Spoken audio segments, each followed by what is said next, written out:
J'adresse mes salutations à tous.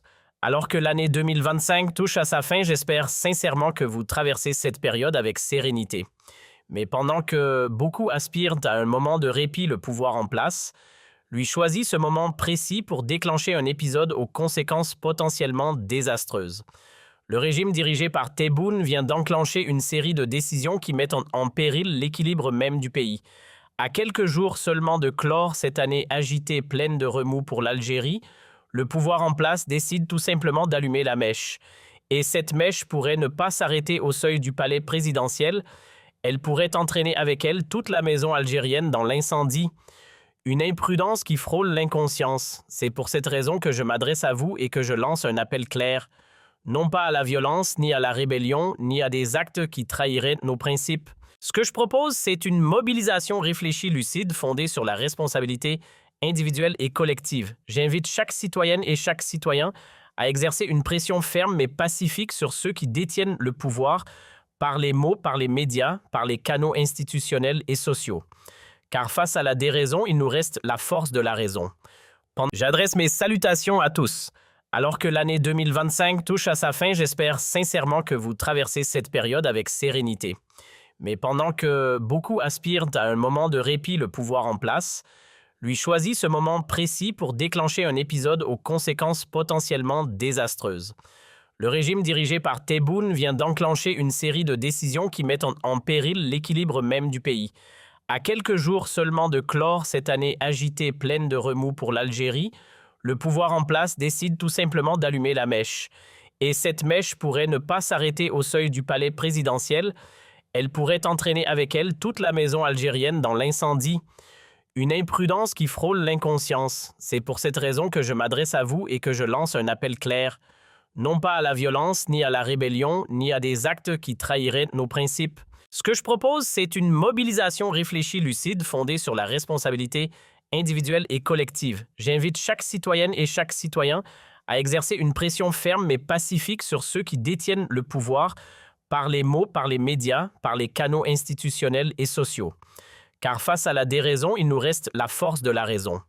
Pendant que le pays vibrait au rythme du football le 29 décembre 2025, alors que l'attention collective était happée par l'euphorie de la Coupe d'Afrique des Nations, une autre scène se jouait en coulisses. L'équipe nationale offrait un rare moment de respiration porté par une qualification convaincante pour les huitièmes de finale au Maroc face au Burkina Faso.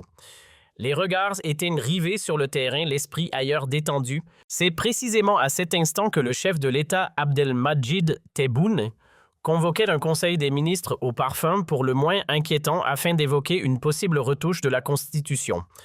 Or, cette idée de réviser la loi fondamentale ne relève pas seulement d'un calcul hasardeux, elle frôle l'indécence politique. Une Constitution toute neuve a été adoptée en 2020. 5 années plus tard, aucune urgence, aucune contrainte majeure ne justifie qu'on parle déjà de la modifier. D'autant plus que nous sommes à la fin de 2025, soit à peine 2 ans après le début du second mandat présidentiel. Il reste encore 3 années avant son terme officiel prévu en 2029. Et ce point est essentiel, ce mandat est le dernier possible. La règle est limpide, écrite noir sur blanc. 2 mandats, pas un de plus. La Constitution ne laisse aucune place au doute. Ce qui est fascinant ou plutôt consternant dans cette affaire, c'est l'emballage. Les mots choisis, le calendrier, le ton solennel, les justifications bancales et le contexte volontairement flou, tout dans la communication du régime Tebboune autour de cette révision constitutionnelle semble savamment brouillé. Mais au lieu de rassurer ça, jette un froid. Non seulement ça manque de clarté, non seulement ça inquiète jusque dans les rangs du pouvoir lui-même, mais pire encore, ça attise une colère sourde qui couve dans la population. Parce qu'il faut le redire avec force, on ne bidouille pas une constitution comme on lance une partie de console. Ce n'est ni un match sur PlayStation, ni une recette improvisée dans une cuisine. On ne remue pas la loi fondamentale comme on touille un couscous. La Constitution, ce n'est ni un gadget, ni une distraction. C'est le socle de la République, une charpente juridique qui exige rigueur et gravité. Et là, soyons clairs, aucune urgence, aucune nécessité impérieuse ne justifie de la retoucher. Et pour ceux qui ont encore un doute sur les intentions du pouvoir, voici. Ce qui s'est passé hier, le régime a discrètement lancé ce qu'on appelle pour les amateurs de météo un ballon sonde. Vous savez, ce petit dispositif que les météorologues envoient dans les airs pour capter température, humidité, pression et tester l'atmosphère. Sauf qu'ici, ce qu'ils ont voulu mesurer, c'est autre chose, la température politique, l'humeur du peuple. En politique, rien n'est jamais lancé au hasard. L'astuce du ballon-sonde, aussi vieille que la science elle-même, est un classique. On balance une rumeur à peine voilée, on souffle une idée dans les médias et on regarde tranquillement comment le peuple digère l'affaire. Ce n'est pas encore une annonce officielle, c'est juste un test d'ambiance. On jauge l'air du temps, on mesure le niveau d'acceptation. En l'occurrence, le régime a discrètement lâché ce ballon pour prendre la température du terrain algérien. Est-ce que les citoyens sont prêts à encaisser une modification constitutionnelle déguisée et qu'on ne s'y trompe pas parce ce qui a été présenté comme un simple ajustement technique n'est qu'un emballage trompeur? D'après mes recoupements, et je pèse mes mots, ce n'est pas une broutille administrative. Ce que Tebboune cherche réellement, c'est prolonger son bail au sommet de l'État. On lui souffle dans l'oreille qu'il faut trouver une issue, un mécanisme pour gratter 2 ans de plus. Car partir en 2029, très peu pour lui. Il connaît trop bien ses propres limites. Il sait que ni son bilan, ni son aura, ni même son autorité ne lui permettraient de vendre un 3e mandat au peuple. Et puisqu'une telle option est formellement interdite par la Constitution, son entourage s'active en coulisses pour mettre au point une pirouette légale, un tour de passe-passe politique. Le but: ne pas revendiquer ouvertement un 3e mandat, mais simplement rallonger discrètement la durée du second. Revenons d'abord aux fêtes brutes le 29 décembre, une date habituellement consacrée à dresser les bilans annuels et à peaufiner les feuilles de route pour l'année suivante. Mais cette fois-ci, alors que le pays est embourbé dans une crise économique galopante, que les indicateurs financiers virent au rouge vif, que les réserves de devises fondent comme neige au soleil, que le dinar perd pied et que les revenus du pétrole et du gaz dégringolent, que fait le gouvernement? Il parle de modifier la Constitution. On pourrait croire à une blague, mais non. Dans la liste des urgences nationales, l'idée de toucher à la loi fondamentale ne devrait même pas apparaître au bas d'un post-it. Pendant que le marché des hydrocarbures plonge et que l'Algérie glisse vers une année 2026 économiquement cauchemardesque, le régime semble se concentrer sur un projet qui n'a strictement aucun lien avec les préoccupations du quotidien. Manque d'équipements, pénuries à répétition, stagnation du développement, autant de priorités qui apparemment passent après le tripatouillage constitutionnel. Et pourtant, malgré un contexte où le baril de brut oscille dangereusement entre 59 et 61 $, un niveau historiquement bas, digne des pires mois de la pandémie, le pouvoir trouve le moyen de parler réforme. Une absurdité totale quand on sait que près de 95% des recettes en devises du pays, 60 à 65% du budget de l'État et plus du tiers de la richesse nationale dépendent justement de ce pétrole et de ce gaz en chute libre. Il y a, soyons clairs, des urgences bien plus pressantes que des révisions de textes juridiques. Mais non pendant que tout le pays vibrait au rythme du match, que les Algériens retenaient leur souffle devant la télévision à 18h30, que les rues étaient calmes et que l'attention collective était ailleurs, que fait le pouvoir. Il cale comme par enchantement un conseil des ministres pile dans cette fenêtre d'euphorie nationale.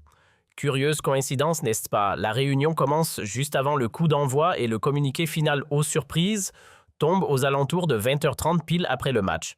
Franchement difficile de croire à un simple hasard, tout sans la manœuvre calculée.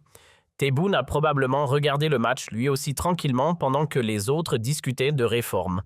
C'est fin, c'est sournois, c'est du pur machiavélisme politique. Et que dit ce fameux communiqué publié discrètement dans la nuit? Il nous sert un récit bien huilé après un tour de table sur les activités gouvernementales des 2 dernières semaines.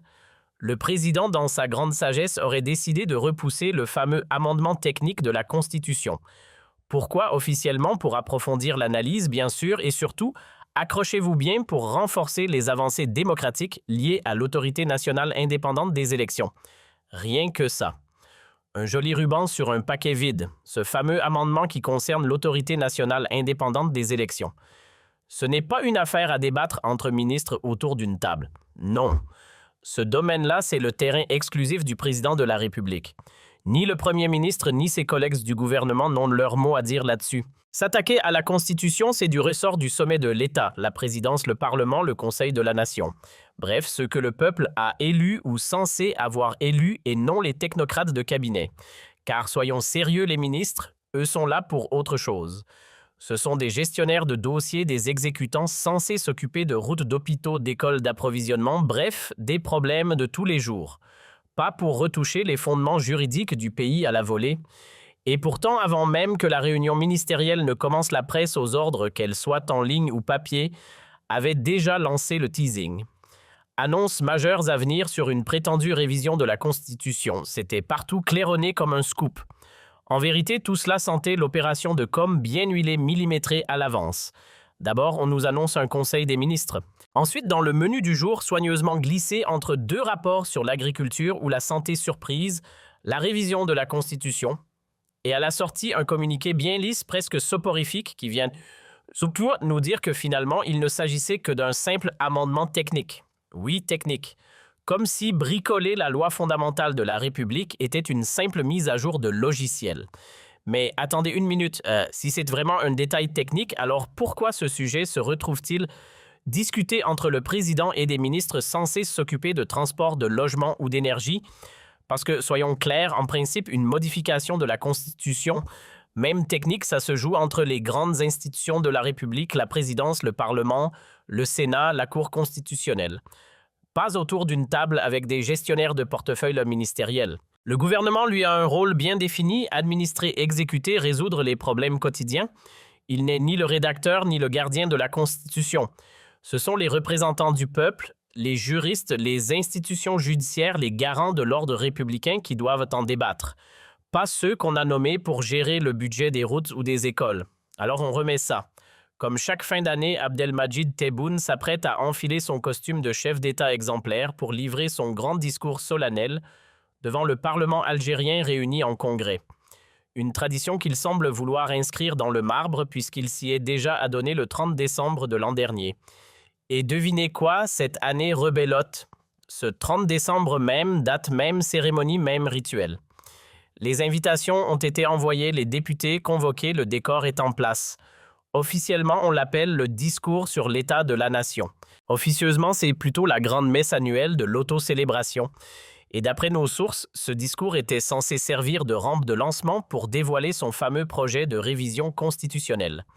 Mais surprise! À la place, pendant que l'Algérie affrontait le Burkina Faso et que toute la population avait les yeux rivés sur le ballon rond, le président a discrètement balancé son ballon sonde. Il a profité du vacarme footballistique pour glisser « Non, j'ai simplement demandé au gouvernement de revoir ça. » Pardon. Depuis quand le gouvernement, ou mieux encore le ministère de la Justice, est-il en charge de proposer des amendements constitutionnels? Et à quel titre exactement? Qui décide? Qui rédige? Franchement, à ce stade, plus on creuse, moins on comprend. C'est flou, volontairement flou et surtout terriblement bien orchestré. Alors, hier, pendant cette fameuse réunion, pas un mot sur les prix qui flambent, pas un mot sur le chômage, pas une ligne sur les pénuries, pas une syllabe sur la détresse sociale. Non. Le cœur du débat, une soi-disant mise à jour technique de la Constitution portant sur le fonctionnement de l'autorité nationale indépendante des élections. Et ce n'est pas tout, on enchaîne ensuite sur la loi organique du régime électoral, puis celle concernant les partis politiques. Autrement dit, ils ont passé leur temps à débattre d'un système électoral qui, au fond, n'est connecté à rien de concret dans la vie quotidienne des Algériens. Les vrais problèmes totalement ignorés. Et le plus cocasse dans tout ça, c'est qu'il n'y a même pas d'échéance électorale à l'horizon. Aucune présidentielle, pas de législative ni de municipale à venir. On est à mi-parcours du second mandat de Tebboune et pourtant le pouvoir se lance dans une réforme électorale comme s'il fallait éteindre un incendie. Un contexte qui ne justifie en rien ce genre de manœuvre. Alors, la question se pose, à quoi sert vraiment cette agitation législative? Et puis, il y a ce fameux terme qu'ils adorent brandir, acquis démocratique. Sérieusement, que signifie cette formule creuse dans la bouche d'un président qui emprisonne ses détracteurs pour un post Facebook? Acquis démocratique, vraiment, on dirait un sketch. On parle ici d'un régime qui bâillonne toute opposition dès qu'elle lève la voix et qui ose ensuite parler de démocratie comme d'un trophée. Si ce n'était pas si grave, ce serait franchement drôle. Alors qu'est-ce qu'il se trame vraiment dans les coulisses du pouvoir? Eh bien, ça sent la panique à plein nez du côté du clan Tebboune. Ce n'est pas un secret, l'état de santé du président devient de plus en plus préoccupant. L'homme a soufflé ses 80 bougies en novembre 2025 et sauf miracle médical, il soufflera sa 81e à la fin de 2026. Un anniversaire célébré en grande pompe avec les traditionnels messages de félicitations, comme pour rappeler à tout le monde que l'horloge tourne et pas dans le bon sens. Côté résultat, le tableau est de plus en plus sombre. L'économie patine, le social s'effondre et les perspectives sont à peine meilleures que le moral du pays. Après 2026, il restera 3 années avant la fin du deuxième mandat. Et c'est là que le clan panique. Car si Tebboune ne brigue pas un mandat de plus, ce que la Constitution interdit formellement, alors il faudra partir, quitter le pouvoir, abandonner les leviers de contrôle. Et ça, pour un clan habitué à tout verrouiller, c'est un cauchemar. On le comprend vite, leur obsession du moment, c'est éviter à tout prix un remake du film de 2019 version Bouteflika. À chaque fin de mandat présidentiel en Algérie, c'est la même rengaine instabilité manœuvres de dernière minute, lutte de succession. Et là, le problème est simple, s'ils ne sortent pas du chapeau un successeur à la hauteur, et vite on fonce tout droit vers une nouvelle crise, à moins de violer la Constitution. Mais alors ce ne serait plus une république, ce serait une caricature d'autocratie. Et cette fois, la rue pourrait ne pas se taire. Jusqu'ici, il faut le dire, Tebboune a su éviter la confrontation directe avec la rue. Il s'abrite derrière une légitimité, disons, technique. Oui, il admet à demi-mot que son élection de 2019 n'a pas été un modèle de transparence. Oui, celle de 2024 n'a pas non plus soulevé les foules entre taux d'abstention abyssal et résultats dignes d'un tour de magie statistique. Mais bon, il s'accroche à un argument simple. Je suis dans les clous constitutionnels. 2 mandats, c'est permis, donc je reste. Mais voilà, après 2029, rideau. Un 3e mandat impensable. D'abord parce qu'il y a la barrière de la loi. Ensuite, il y a celle plus implacable du temps. À la fin de ce mandat, il approchera les 84 ans. Fatigue, maladie, usure le corps, dit stop bien avant les textes. Et même s'il parvenait à rester debout, lucide, actif, fonctionnel, il faut se rappeler qu'on ne gouverne pas l'Algérie comme on gère un micro-État. Ce n'est ni la Tunisie, ni le Rwanda, ni la Mauritanie. Non, l'Algérie, c'est autre chose. C'est un mastodonte de 50 millions d'âmes, une poudrière géopolitique, un terrain miné d'enjeux internes et d'ambitions étrangères. Être à sa tête, c'est porter un fardeau colossal. Un poste qui épuise les plus solides. Alors, un président octogénaire qui prétend vouloir continuer au-delà, ce serait une première, ou plutôt une aberration. Car, soyons francs physiquement, Tebboune ne tiendra pas. Il suffit de le regarder pour comprendre la fatigue n'est plus une hypothèse, c'est une évidence. Abdelmadjid Tebboune est à bout de souffle. Les séquelles d'un Covid carabiné, des soucis de santé chronique, une pathologie au pied qui traîne le poids des années. Bref, son état physique parle pour lui. Et disons-le franchement, avec un tableau médical aussi chargé, prétendre s'accrocher au sommet du pouvoir relèverait plus de la fiction que du réalisme. Et maintenant, imaginez qu'il n'ait pas le temps ou tout simplement pas la possibilité de désigner un successeur crédible. Qu'est-ce qui se passe? On prend le même chemin qu'en 2019, version Bouteflika. Le pays se retrouve sans cap, l'institution militaire se désolidarise et la rue explose. La population se soulève, le ras-le-bol éclate. Les manifestations se répandent comme une traînée de poudre. Un Hirak bis à l'échelle nationale. Et ça, c'est la pire angoisse du clan Tebboune. Alors, pour éviter la même descente aux enfers que le clan Bouteflika, qui a fini en ruine après avoir perdu l'armée et le peuple, l'entourage de Tebboune cogite. Et leur plan est clair, s'il est impossible de décrocher un 3e mandat, autant allonger le 2e. 2 petites années de plus, ni vues ni connues, ça vous rappelle quelque chose? C'est exactement ce que Saïd Bouteflika avait tenté de mettre en place avant que le pays ne se soulève en 2019. Le problème avec Saïd Bouteflika, ce n'est pas qu'il n'avait pas d'idée, c'est qu'il pensait que tout allait se passer comme prévu. Il croyait pouvoir magouiller tranquillement un accord avec Gaïd Salah, penser la succession dans un salon feutré et faire passer la pilule en douceur. Il n'avait pas prévu qu'un Hirak allait lui exploser à la figure. Résultat, son plan a capoté avant même d'avoir démarré. Et croyez-moi, le clan Tebboune a bien pris note de cette leçon d'histoire. Eux, ils comptent ne pas se faire avoir 2 fois. Alors, leur stratégie, elle est limpide. Il ne s'agit pas de réformer quoi que ce soit dans un élan démocratique, tout ça.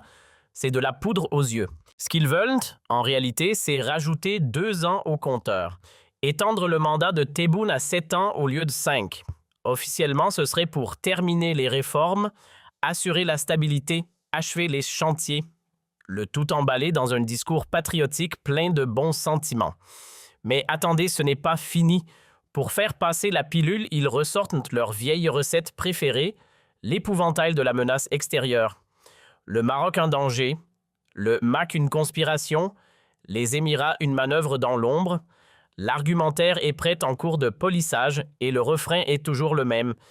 Il faut préserver l'unité nationale, défendre la souveraineté, protéger la paix. Bref, la peur comme levier encore et toujours. Voilà donc le vrai fond de l'histoire. Ce que le régime veut, c'est rallonger le bail présidentiel à 7 ans. Pourquoi 7? Parce qu'en vérité, ils sont à court de candidates crédibles pour 2029. Pas de dauphin prêt à prendre le relais. Oui, il y a bien quelques figures dans l'entourage des noms qui circulent dans les salons feutrés du pouvoir, mais aucun qui fasse l'unanimité. Et surtout, personne qui puisse garantir le soutien inconditionnel de l'état-major. Même avec Gaïd Salah, la loyauté de l'armée n'est plus une évidence. Et justement, parlons de Gaïd Salah. Son absence remarquée lors du dernier Conseil des ministres n'est pas passée inaperçue.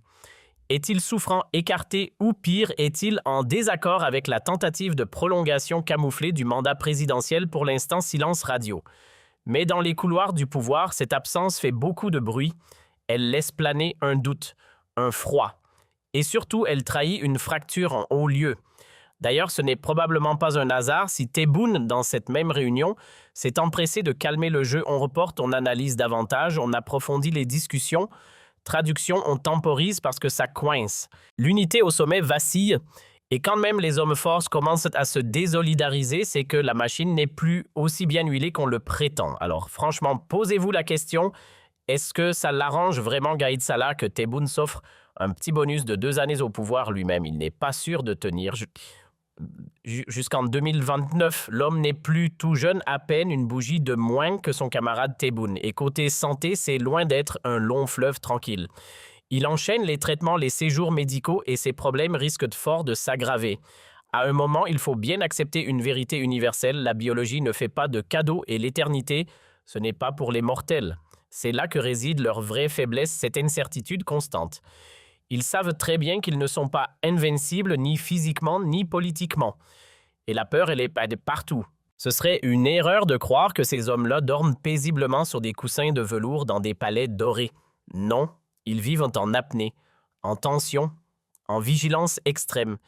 Ils ont toujours un œil dans le dos, le cœur sur le qui-vive, la main sur le bouton d'alerte, parce qu'ils en sont conscients à force de régner par la répression, par la brutalité, par l'intimidation, on accumule des rancunes. Et les ennemis ne manquent pas, surtout quand on passe son temps à fliquer, menacer, manipuler. Le pouvoir absolu, ça use.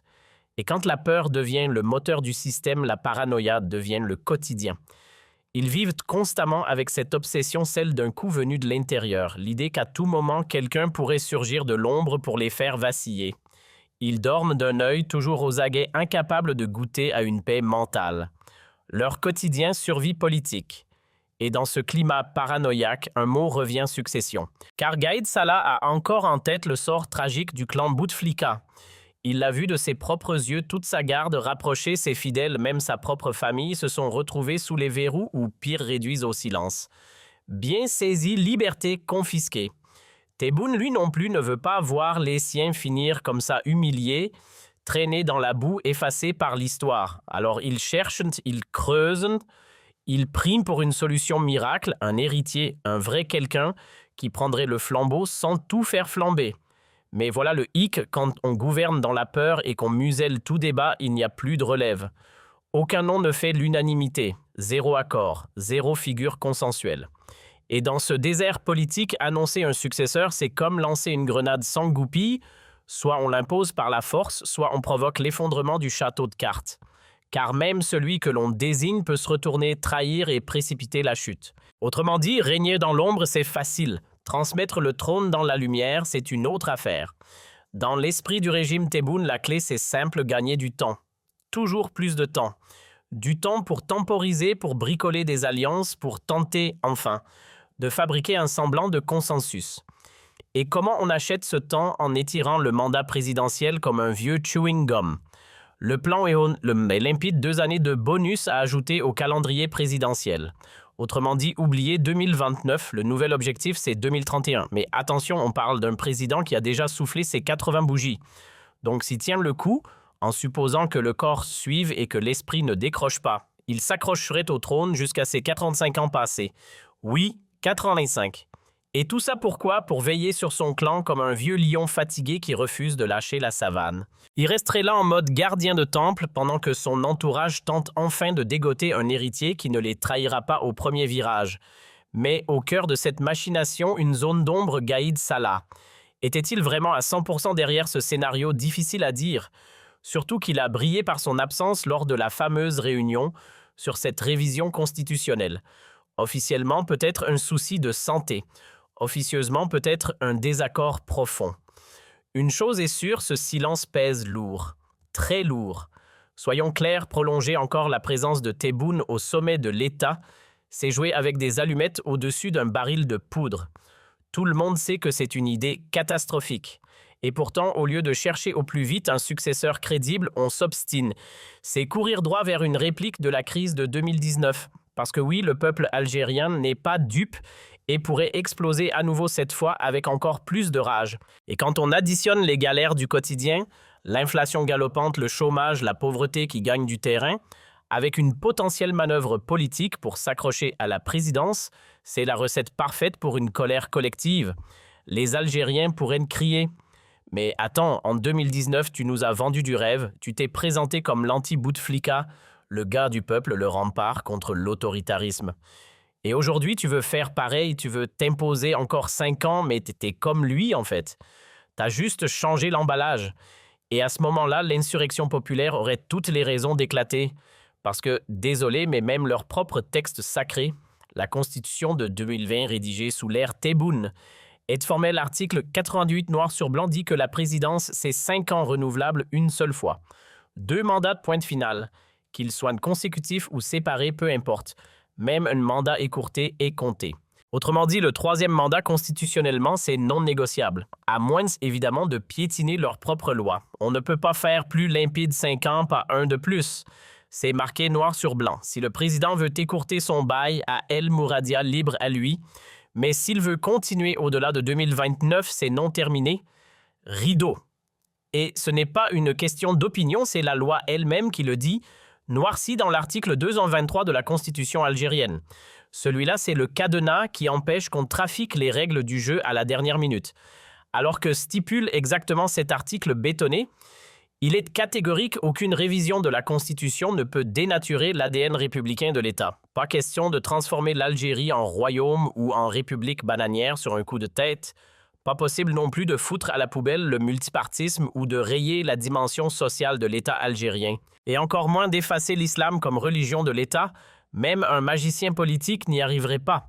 Et la liste continue, la langue arabe intouchable, le Tamazight inviolable, les libertés fondamentales sacrées, les droits de l'homme et du citoyen gravés dans le marbre, le territoire national, l'unité du pays, le drapeau, l'hymne. Ce sont les piliers issus du soulèvement glorieux de 1954. Et au beau milieu de ce coffre-fort constitutionnel, une règle d'or, 2 mandats présidentiels, pas 3. Qu'ils soient collés ou espacés, peu importe, 2 c'est le plafond. Et chacun de 5 ans, pas une seconde de plus. Voilà la ligne rouge que même le plus zélé des révisionnistes ne peut franchir. Ah, le fameux point numéro 10 de l'article 223.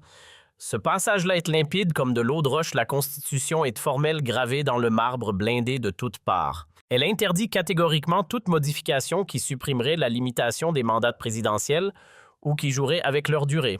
En clair, le texte dit « non niet nada », on ne touche pas aux 5 ans.